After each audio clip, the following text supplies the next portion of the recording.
Cars are on the grid here at Zolder in Belgium for round 3 of the 1994 German Touring Car Cup.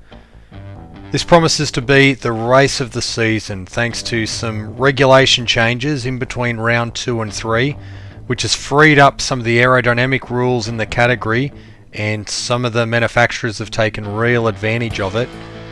We're going to go through the grid in a second and have a look, but we've got the most mixed up grid we've had all season. Some of the back markers have become front runners and some of the front runners are a bit down the field, so it's going to be quite a big race, I think. Let's now go and start having a look at the grid. And you can see the first shock is Michael Bartels in the Nissan on pole position, 1 minute 37.1. And the most obvious thing you'll notice is the aerodynamic devices on the front and rear of the car, a deeper front spoiler and a rear wing.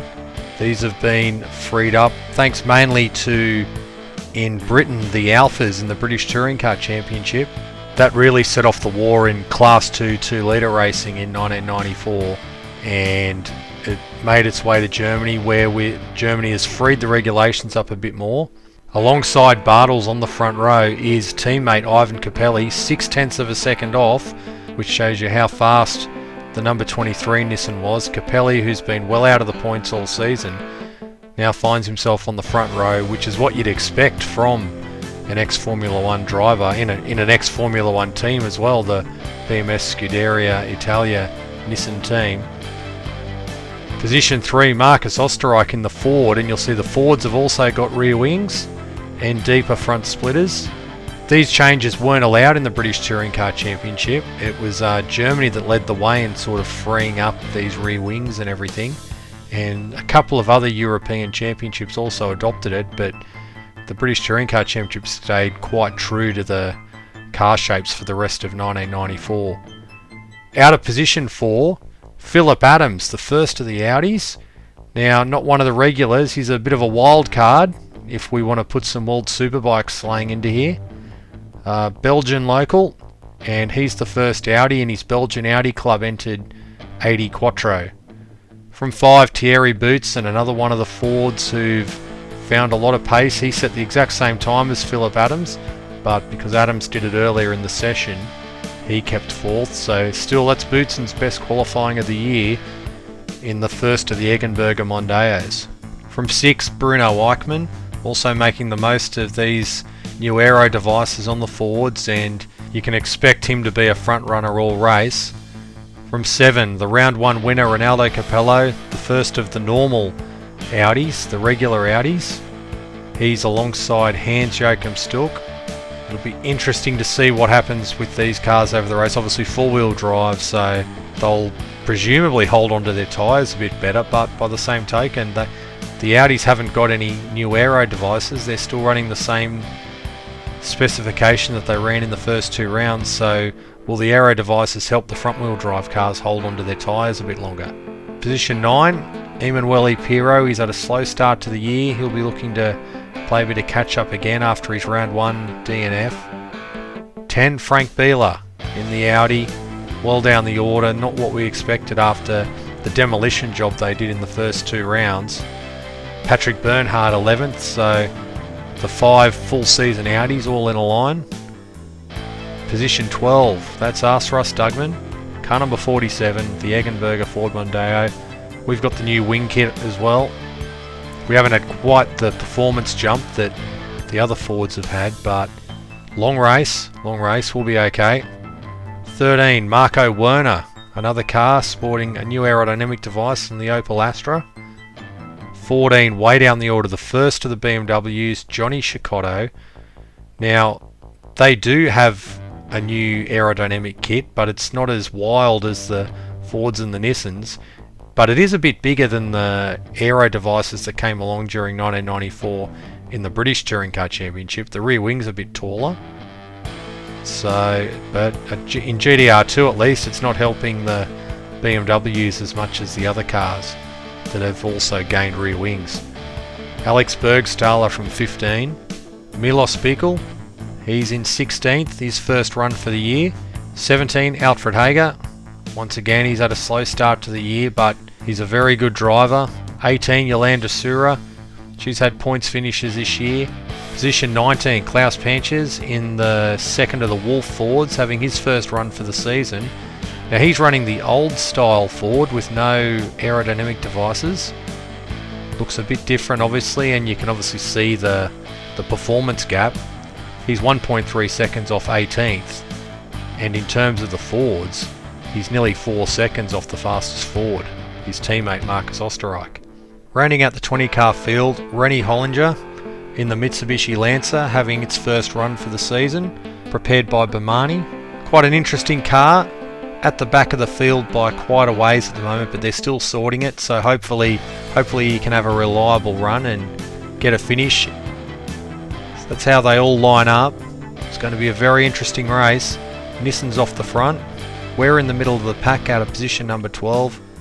Cars are coming under starters orders, so we're going to go down now and hop in the Ford Mondeo for round 3 of the 94 German Touring Car Cup.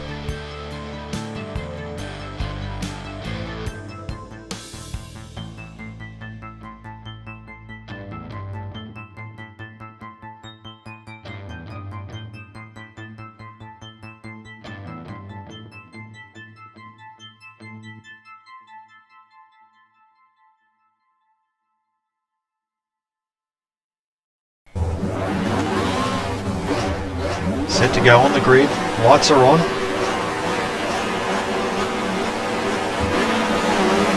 Away. Gaggle of Audis in front of us, and they've all been, the advantage of their starts have been taken away a bit because there were so many front wheel drive cars in front of them. Frank Bieler in front of us. Up to turn 2. Bit of dirt flying.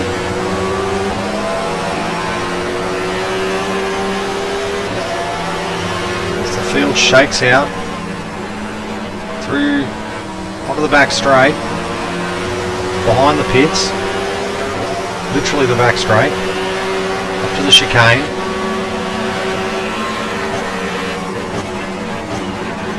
Cars are all joined bunched together, and the Audi's almost straight line the chicane. They're driving around like a pace lap at the moment, side by side. Up the inside, get up past Bernhard, we can't.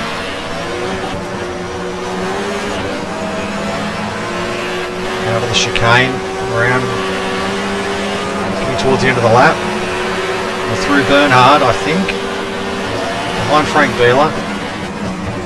And we've been hit by Bernhard, and the Audis have all taken each other out. Stook's back on the track. We're still behind Frank Bieler. What in the world happened there? I think the Audi must have a problem.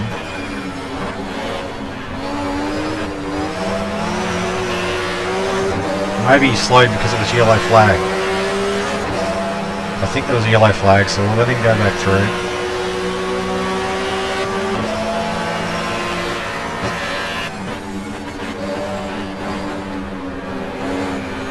Almost understeer off in the process.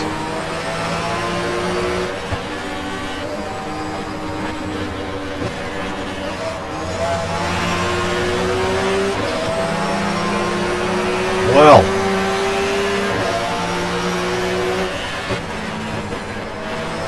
Back straight. Got an Audi behind us. I think it was right to let Bieler go because it was a yellow flag that he slowed down for. Into the chicane. Clipped it a bit. Out wide we go. Got the Audis all over us.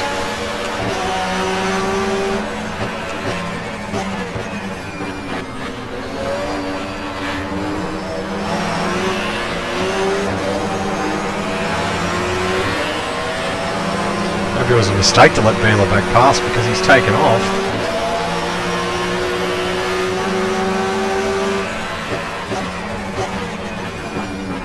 Going towards the end of the lap. You can notice the difference in the Mondeo between running it without the aerodynamic aids that we had in the first 2 rounds, and then driving it with aerodynamic OT. We got a lot of smoke up ahead. That's an Audi that's blown up. More yellow flags. So we've caught back up to Vila now. We've already lost an Audi. And I would have thought the reliability of the Audis was what they would have been counting on, because the reliability in the Fords and the Nissans haven't been there in the first 2 rounds.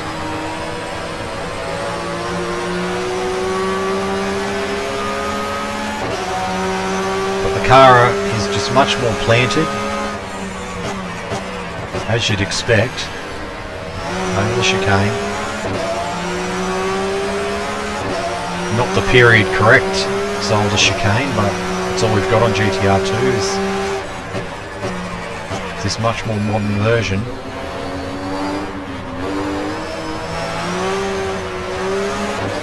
Curbs are a bit flatter than they would have been in 1994. So we're running 8th.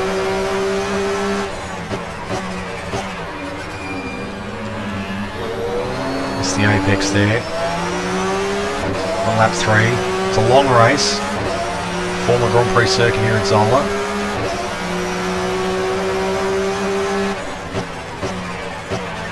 Frank Beeler in the Audi ahead of us.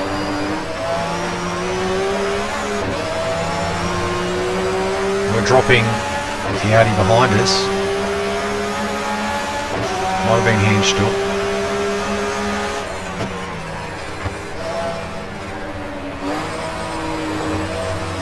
Out wide, use the curb on the way out.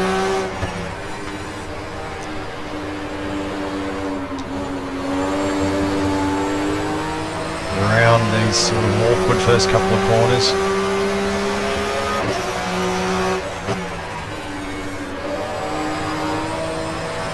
It's becoming a thing with this German series that the tracks are getting, the field rather, are getting quite spread out early in the piece. You'll notice too we're in a left-hand drive Mondeo.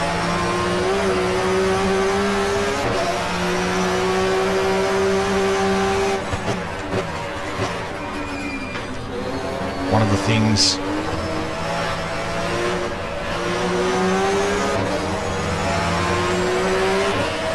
switching to the car model with the aerodynamics on it, it allows us to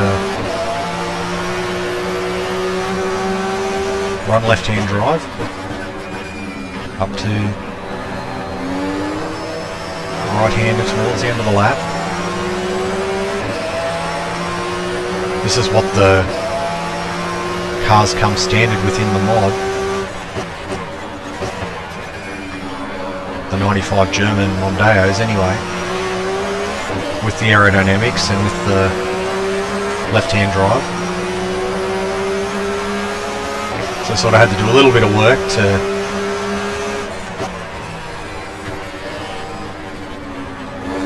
get us the clean versions for the first 2 rounds.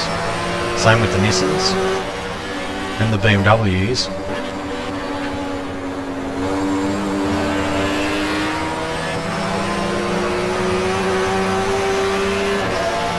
One of the Audis all over us at the moment. Who would have thought Audis in 7th, 9th, 10th?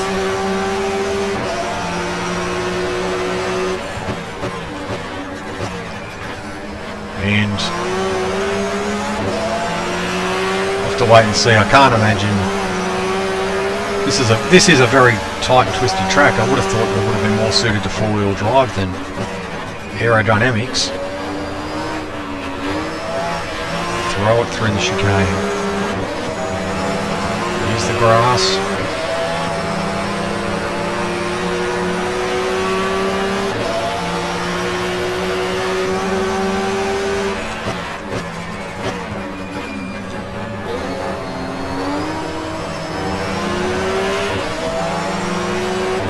Okay, so just getting into a rhythm.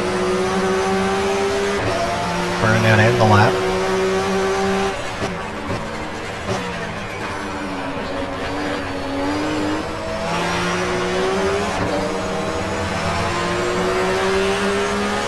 Feel very spaced out again, which is becoming a bit of a tradition in the series.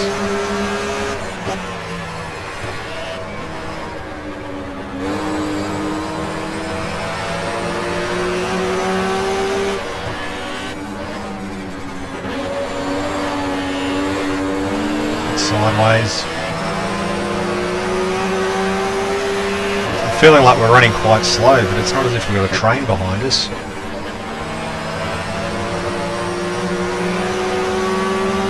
We've just got the one Audi.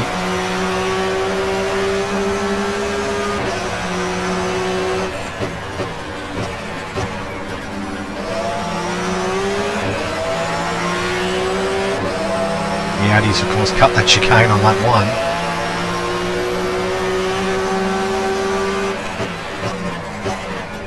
Up to the chicane.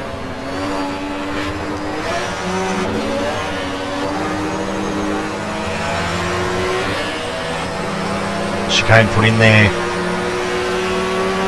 in the years following Gilles Villeneuve's tragic death at that part of the circuit. The 1982 Belgian Grand Prix.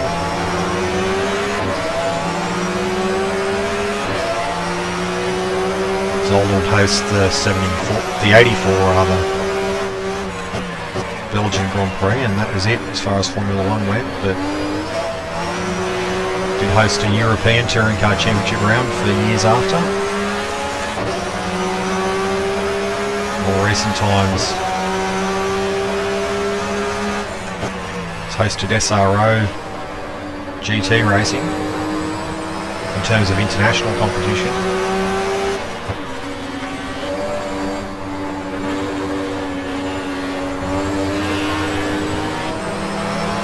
Right, it's a deceiving corner there. First couple of corners really tighten up on each other.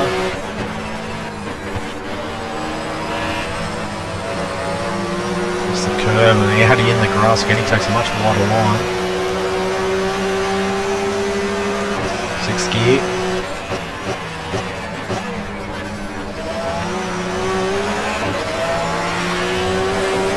Trying not to cut the chicanes because it's very easy to do. They're so low.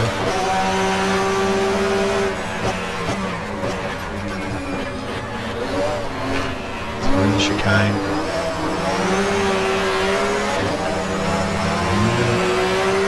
Very hard on front wheel drive cars here in the front tyres.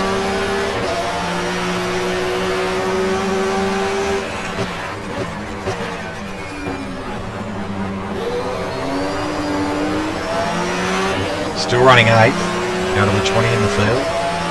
Interesting to see how the Mitsubishi's going.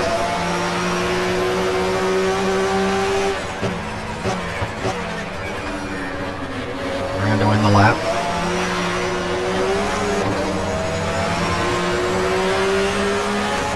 Approaching 1/3 distance.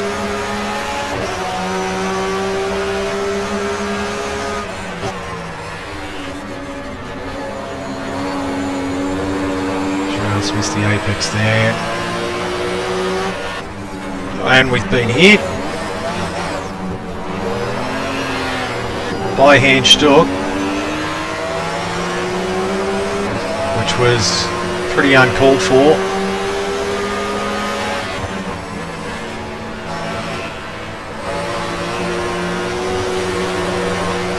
Trying to get up to him, but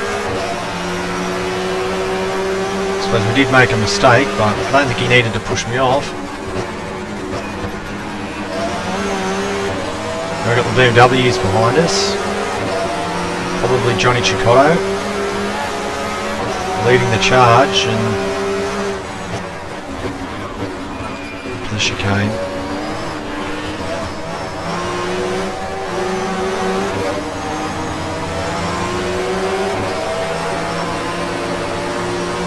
Good. It seems to be my catchphrase when it comes to things not going right.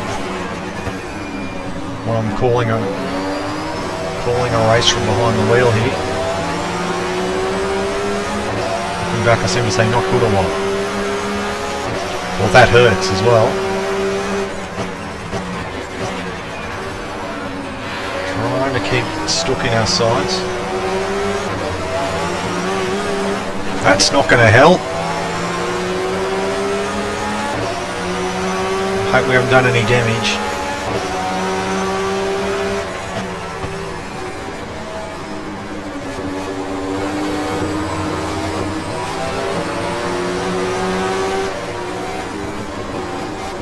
Through turn 2. Got the BMW into us.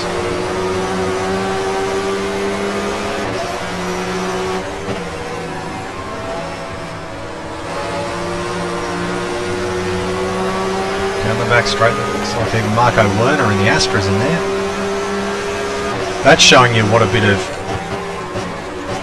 aerodynamics is doing around here. Of course, BMW also gained wings from the British Touring Car Championship in 1994, but they weren't as big as what they were allowed here in Germany.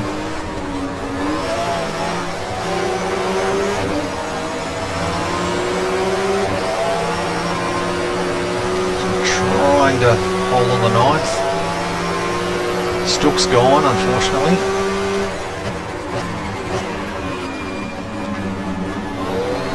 Through bottom hairpin. It's more of a 90-degree corner.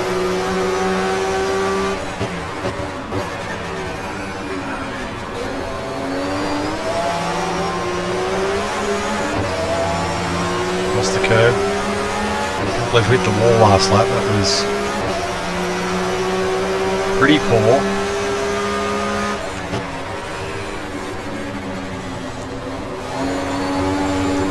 Late on the brakes.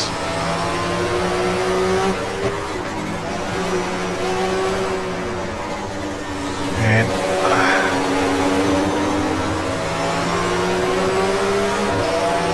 one of the BMWs through it, one of the Bergstaller.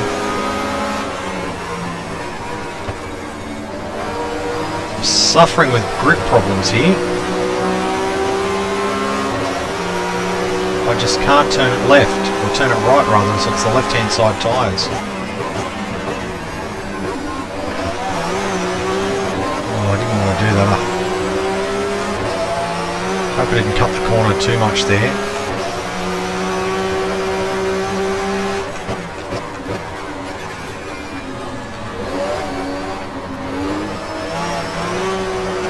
See if we can get up on the Bergstaller again. I think it was number 3 when it came past.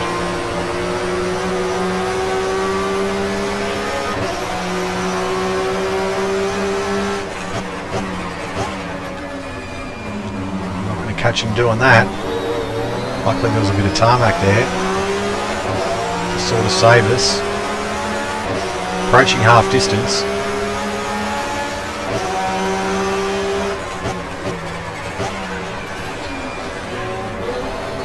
Get it to turn in at the moment.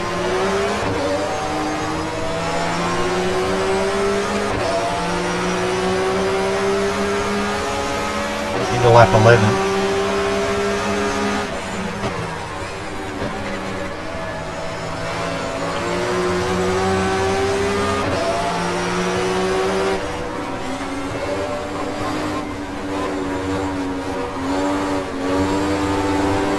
Getting on a lot of understeer.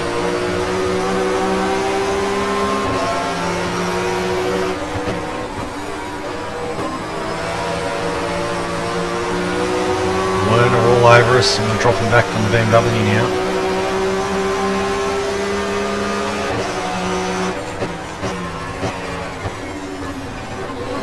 Over the chicane.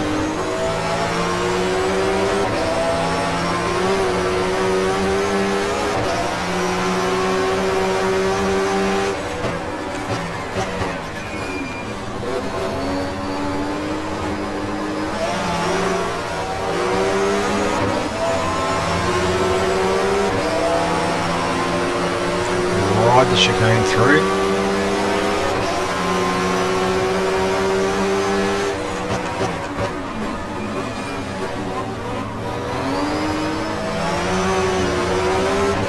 right on the bumpy curve.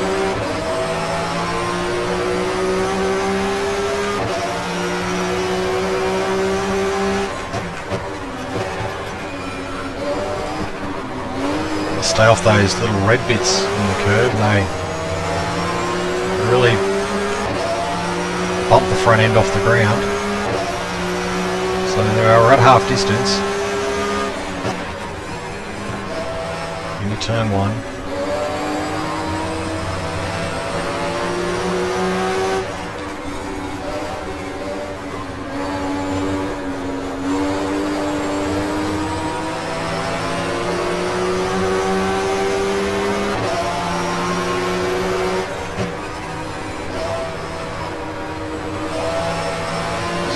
A bit of effort just to try and keep just to get it to turn in those first couple of corners. Down to second gear. That was a bit of a better run. And we've had a retirement from someone amongst the top 10 because we've now moved up to 9th.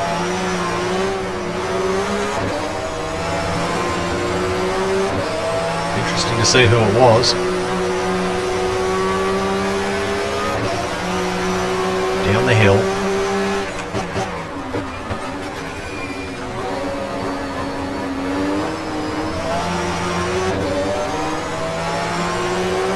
BMW is not escaping too much, and we haven't got Werner all over her back door anymore.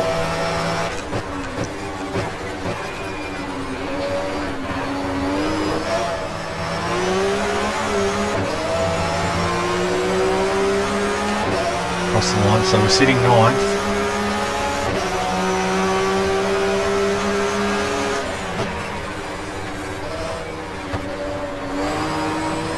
It's a bit better.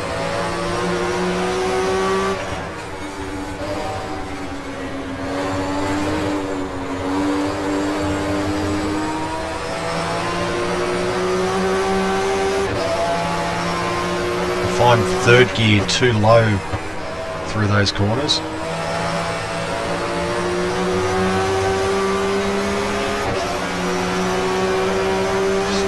Seems to be quicker just to sort of flow it through at slightly lower revs over the curve. Flow it through in slightly lower revs in 4th gear.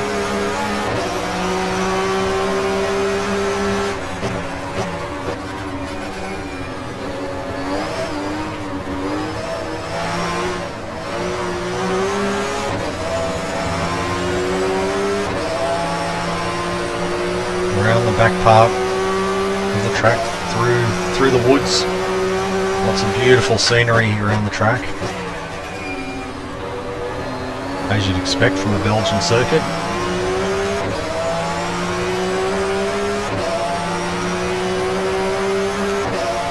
Nine laps to go at the end of this one.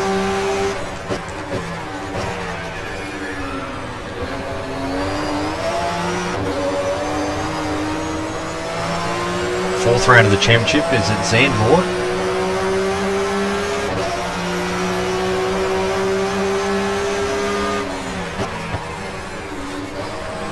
In Holland.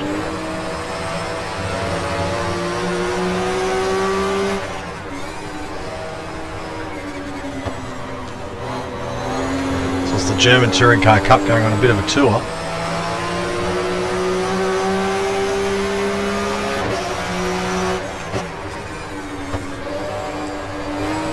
From there we go to Austria in the Österreich Ring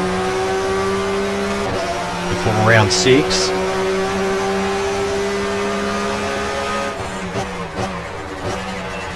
Come back to Germany for the Salzburg Ring, then it's back to Belgium for Spa at round 7, and then round 8 is at the Nürburgring. So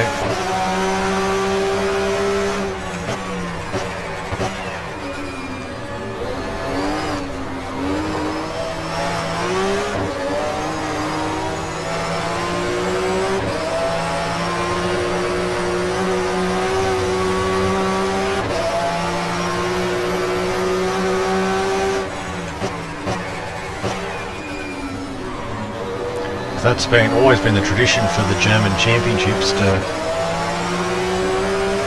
have a couple of rounds overseas each season.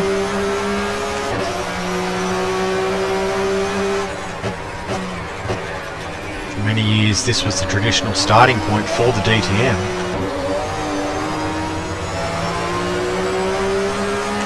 Of course DTM would go to England and the odd year.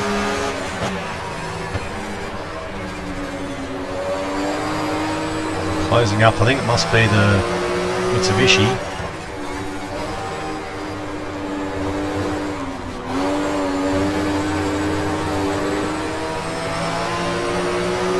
I would say that's probably the most likely car we'll be lapping. Bit of dirt kicked up. Good to see the Mitsubishi still going. It broke down in qualifying on the front straight.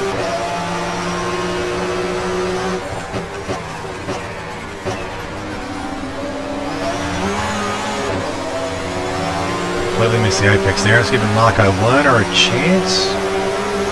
No, it's another BMW who's possibly cleared Marco Werner. We're coming up behind Rene Hollinger. And the Mitsubishi's gonna turn in on us. We've gotten around him.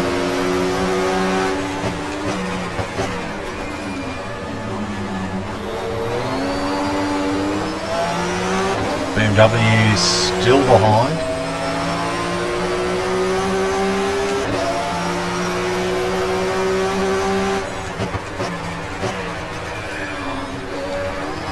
Over the curve. BMW's clean out. So as we move on to lap 16, it's going to be interesting to see what this does to the championship. Because Hans Stuck was leading.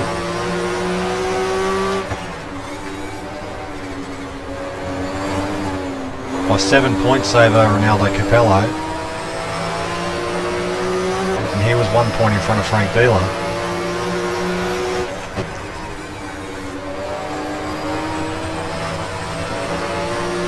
And ironically, the best BMWs were 5th and 6th.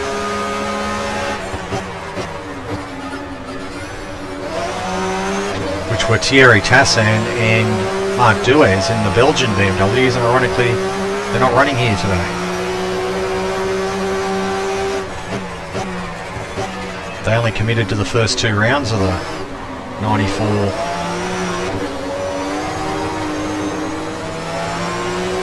Touring Car Cup for some reason.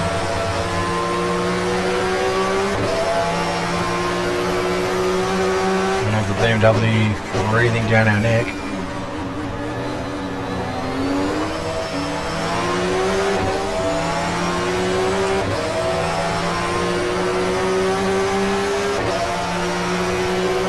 Still 6 seconds off.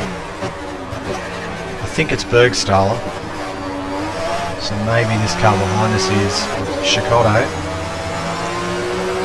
Who in some quarters Chicotte was the pre-season favourite.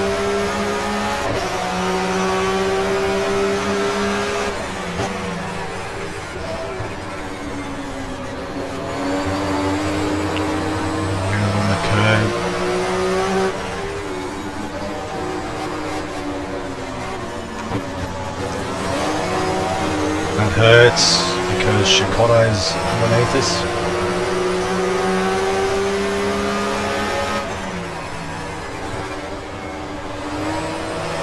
I've just noticed that we gained a spot. We've gone to 8th. Now straight back to 9th.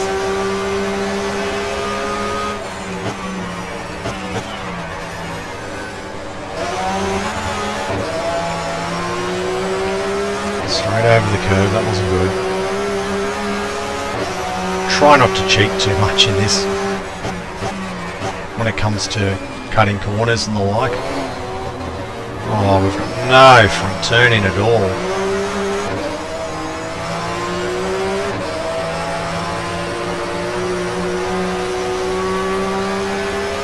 late in the race.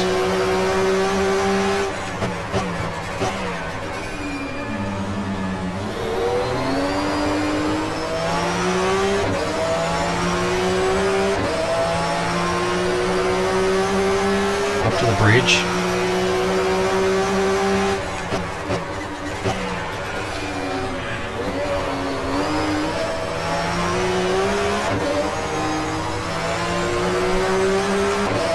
Just 5 laps to go in round 3.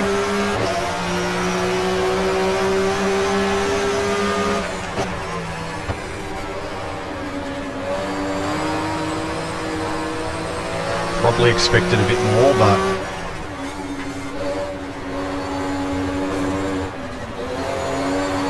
it's points I'll take. Means I'll have scored in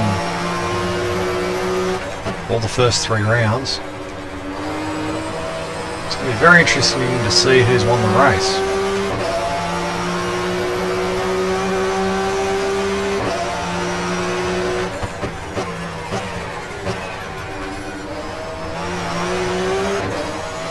Over the curb.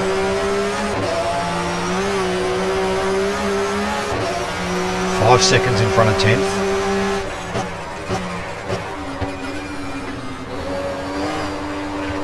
First memories of Zolder as an Australian are of the 1988 European Touring Car Championship round, where Alan Grice in the Nissan Skyline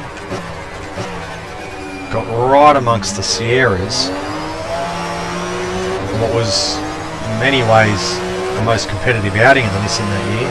Grice got right amongst the Sierras during the opening stint.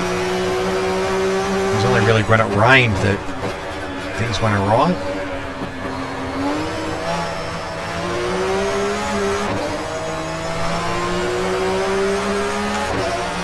Across the line.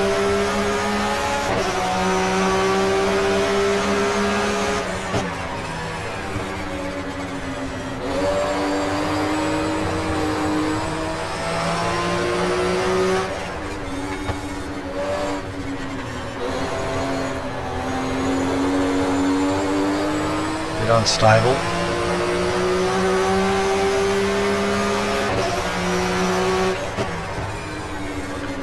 Around the back of the pits. I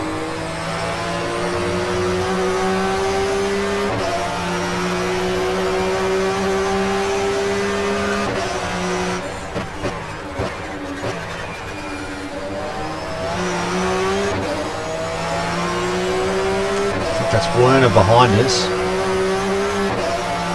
So the Astra might get points.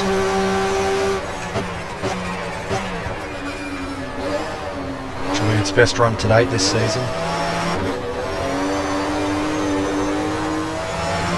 Looks like the Astra in the rearview mirror.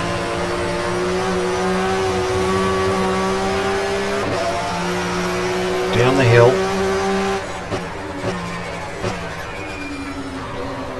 Hook it right.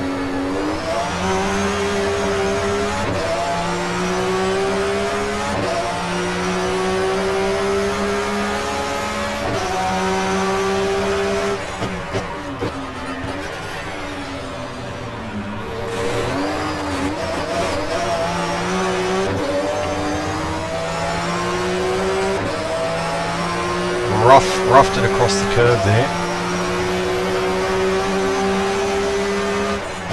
We've gained another spot, so someone's coming to the pits, I think.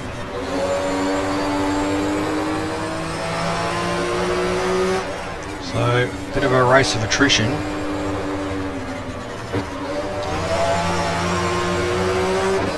It's just not turning properly.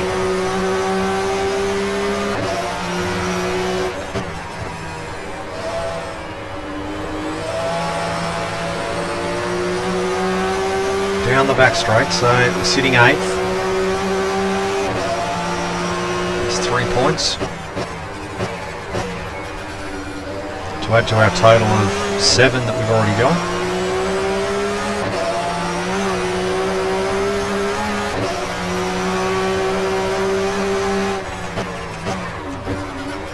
And some of the Ford drivers and the Nissan drivers, provided they haven't broken down,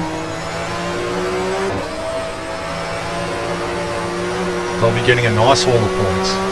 It's very early in the season, so depending on what happens going forward, it's going to put them right in the money for a potential championship challenge. I think it's a BMW behind us actually, Alfred Hager. You can see a bit of green on the bonnet.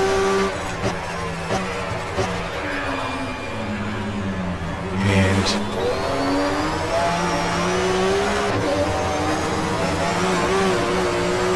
completely, the car just would not turn there.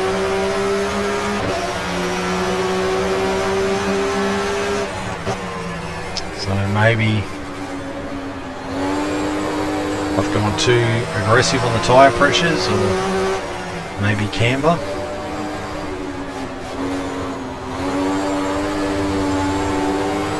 Around the back part of the circuit. Nice to think we can keep Hager behind us for 2 laps. On the back straight. Grid's increased to 20 with the Mitsubishi, and also we gained an extra Mondeo and an extra BMW, and that sort of offset the 2 Belgian BMWs running. Philip Adams also here in the Belgian Audi, and he was the best qualifying Audi in qualifying, so maybe it was a bit of local track knowledge. Down the hill. No lappery this race. For us, there's a car off there, it's a BMW.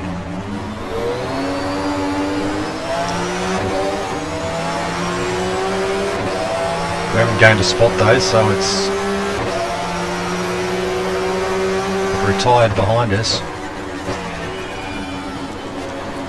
Which is not what you'd expect in many ways. BMW reliability.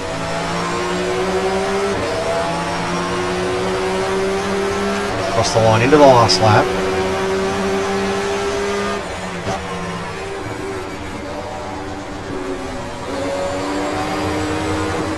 We've made a spot, so someone else has fallen by the wayside.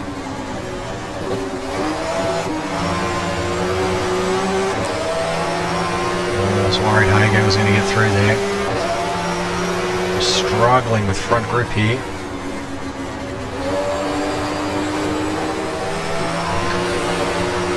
In the dirt.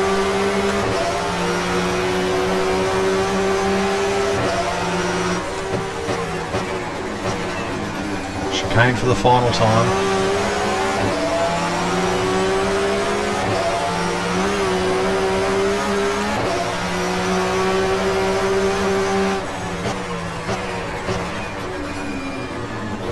Through we go.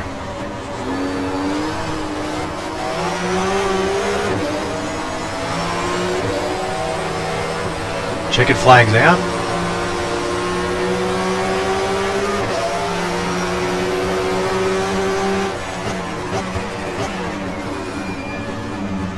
Oh, that overran it a bit, but I think we're okay.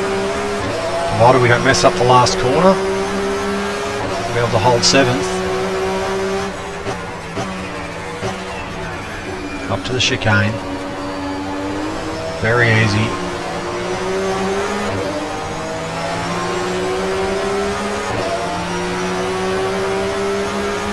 And there we go. 7th place finish in round 3.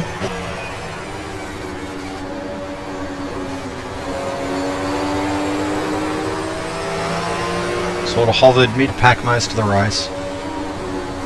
But let's go see if there was a surprise winner. Let's check the results of round 3.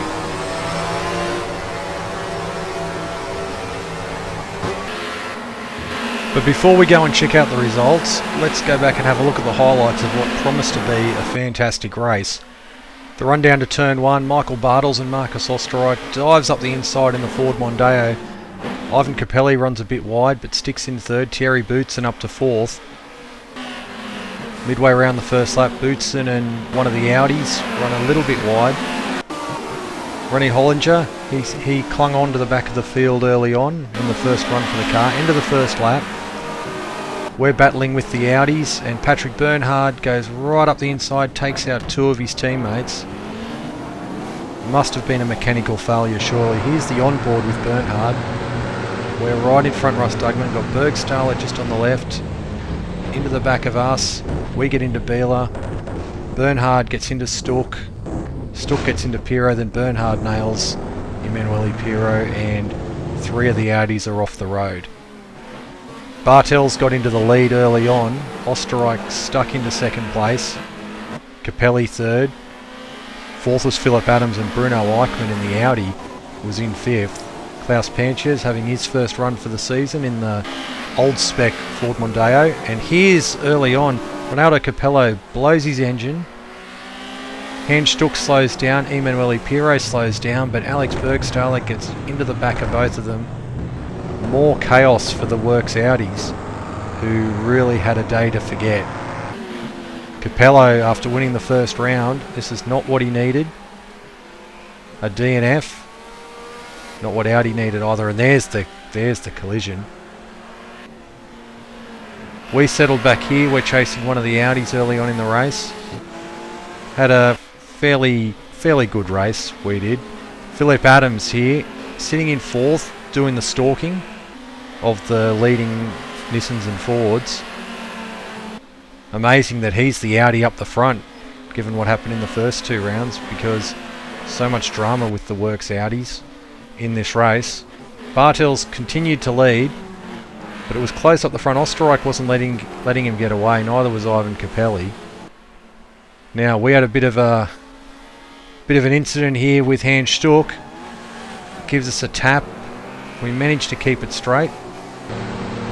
Here's a look from Stuck's car, and I mean, I guess I just put that down to a racing accident, both going for the same piece of tarmac. He was a lot faster. I was trying to defend, and he got his nose in. That's okay. Johnny Cicotto here chasing Bergstaller, who he would all the way to the flag. Not the season Cicotto had wanted, and the upgrades on the BMW didn't really look like they worked. From the race lead, Michael Bartels goes into retirement. A problem down at turn 1. Understeers off the road. They were coming up to lap Rennie Hollinger in the Mitsubishi. That was a mechanical failure though, nothing to do with the lapping of the car. Off the track, into the wall, and handing the lead to Marcus Osterreich. Thierry Boutsen here, lapping the Mitsubishi and also making up a place on Philip Adams. Frank Beeler on the tail of those drivers there too. And here's how the top 5 was looking as the race went past mid-distance. 3 Fords, a Nissan and an Audi. Not the Audi we wanted. Philip Adams here starts making his way forward. Boutsen runs a bit wide out of the chicane. And past goes Philip Adams onto the tail of Bruno Eichmann. On board with Johnny Cicotto. Russ Dugman runs a bit wide. Cicotto makes up a place. Getting towards the latter stages of the race, Ivan Capelli makes his move on Marcus Osterreich. Into the lead. A great move, actually, a very surprising move. Mila Spiekel having his first race of the year. Crashes out into the wall at the second last corner. That's a shame. Hopefully he's back for more races during the year. On board with Bruno Eichmann into the tail of Marcus Osterreich at the final corner. Heavy damage. Eichmann goes straight into the pits. Osterreich goes across the chicane. Kicks up dirt. A lot of damage to the rear bumper of the car. And as he comes back on, past goes Philippe Adams into second. And also past goes Hans Stuck, who put in a great comeback drive after his early little issues to get up to third. And he's not far off the race lead, because here we are on the final lap. Ivan Capelli leading. Philip Adams right behind him. 2 corners to go. Here we come down the hill. Adams is shaping up for a move. He's going up the inside. Is he there? He is. He is. Great move. Nothing Ivan Capelli can do about it. What a heartbreaker for Capelli and the Nissan team. Michael Bartels crashed out. Ivan Capelli then took the lead. and after sitting on the front row, they've had it snatched away from them at the final moments. Phillip Adams comes out of the final chicane, up to the finish line, and what a surprise, it's the third win of the year for Audi, but not the one we would have been thinking of. Phillip Adams takes a fantastic win in round 3 of the German Touring Car Cup. And here's the results that confirm it. Adams beating Capelli by just under a second, with Hans Stuck in there in third. Marcus Osterreich, he finishes 4th, just 3 seconds off the leaders. Alex Bergstaller 15 seconds back in 5th ahead of Johnny Cecotto. We finished 2nd, 40 seconds off the lead, in front of Alfred Hager, Yolanda Sura and Emanuele Pirro, fought his way back up to 10th place and a point. 11th for Bruno Eichmann, who had to make a pit stop after his clash with Osterreich at the final corner. Klaus Sanchez finished 12th in his first outing for the year, while Rennie Hollinger, he did finish in the Mitsubishi, 1 lap down in 13th.